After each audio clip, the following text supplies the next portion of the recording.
அனைவருக்கும் வணக்கம். நாம் தமிழர் கட்சியின் மாநில ஒருங்கிணைப்பாளர் ஐயனார். நேற்று சென்னை முழுவதும், சென்னை, மதுரை, சேலம் இந்த நகரங்கள் எல்லாம் அண்ணன் சீமான் அவர்களை தவறாக சித்தரித்து அவர் மீது தொடுக்கப்பட்டுள்ள வழக்கு நீதிமன்றத்தில் நிலுவையில் உள்ளபோது திராவிட பெரியார் கழகத்தை சார்ந்த அதன் நிறுவனர் தலைவர் மணி அமுதன் அவர்கள் சென்னை முழுவதும் சோரட்டி அடித்து விட்டிருக்கார். ஒரு வழக்கு நீதிமன்றத்தில் உள்ளது. இவர் நீதிபதி போல இவரை ஜட்ஜ்மெண்ட் கொடுத்து தீர்ப்பு சொல்லி குற்றவாளி என்று சோரட்டி அடித்து ஓட்டியிருக்கார்கள். மிகவும் கண்டிக்கத்தக்க செயல், நீதிமன்றத்தின் அவமதிப்பு செயல்.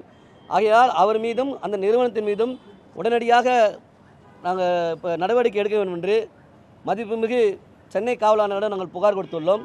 அந்த புகாரை நீங்கள் அந்த புகார் மீது விரைவாக நடவடிக்கை எடுக்க வேண்டும் என்றும் நாங்கள் கோரிக்கை வைத்துள்ளோம். ஒருவேளை இந்த புகார் மீது நடவடிக்கை எடுக்காவிட்டால் காவல்துறையை கண்டித்தும் நாம் தமிழர் சார்பாக ஆர்ப்பாட்டம் நடத்துவோம் என்றும் நாங்கள் கூறியிருக்கிறோம், புகார் மனுவில் கூறியிருக்கிறோம். தொடர்ச்சியாக இந்த காலகட்டத்தில் காவல்துறை என்பது மக்களுக்கு பொதுவானவர்கள். ஆனால் சமீப காலமாக நாம் தமிழர் கட்சி மீது எவர் புகார் கொடுத்தாலும் அதன் மீது உடனடியாக நடவடிக்கையை எடுத்து எஃப்ஐஆர் போட்டு வழக்கு பதிவு செய்யும் காவல்துறை. ஆனால் நாம் தமிழர் கட்சி சார்பாக எந்த ஒரு புகார் மனு கொடுத்தாலும் அந்த புகாரை கிடப்பில் போடுகிறார்கள். அந்த புகார் மீது எந்த நடவடிக்கையும் எடுக்க மறுக்கின்றார்கள். நீங்கள் கூட ஊடகத்தின் வாயிலாகத்தான் இந்த செய்தியெல்லாம் உலகம் தெரிந்தது.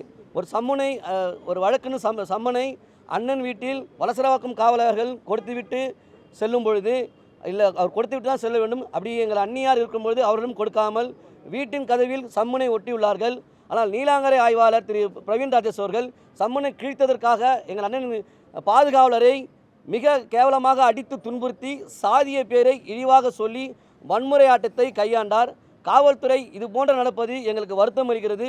இனி வரும் காலங்களில் காவல்துறை அனைவருக்கும் பொதுவாக நடக்க வேண்டும் என்று நாங்கள் கோரிக்கை வைக்கின்றோம். இந்த சுவரொட்டி ஒட்டிய திராவிட பெரியார் கழகத்தின் தலைவர் மீது, மணி அமுதன் மீது நாங்கள் புகார் அளித்துள்ளோம். இதற்கு எதிர்வினையாக நாம் தமிழர் கட்சியின் சார்பாக அவர்கள் ஏற்றுக்கொண்ட தலைவர் மீதும் பாலியல் குற்ற வழக்கு உள்ளது. ஒருவேளை நாங்களும் அவர் தலைவர் மீது பாலியல் குற்றவாளி என்று நாங்கள் சுவரொட்டி அடித்து விட்டால் சட்டம் ஒழுங்கு இங்கு சீர்கெட்டு போய்விடும். அப்படி நாங்கள் இல்லாமல் ஜனநாயக முறைப்படி அவர்கள் மீது நடவடிக்கை எடுக்கும் என்று நாங்கள் காவல் ஆணையரிடம் மனு கொடுக்க வந்துள்ளோம்.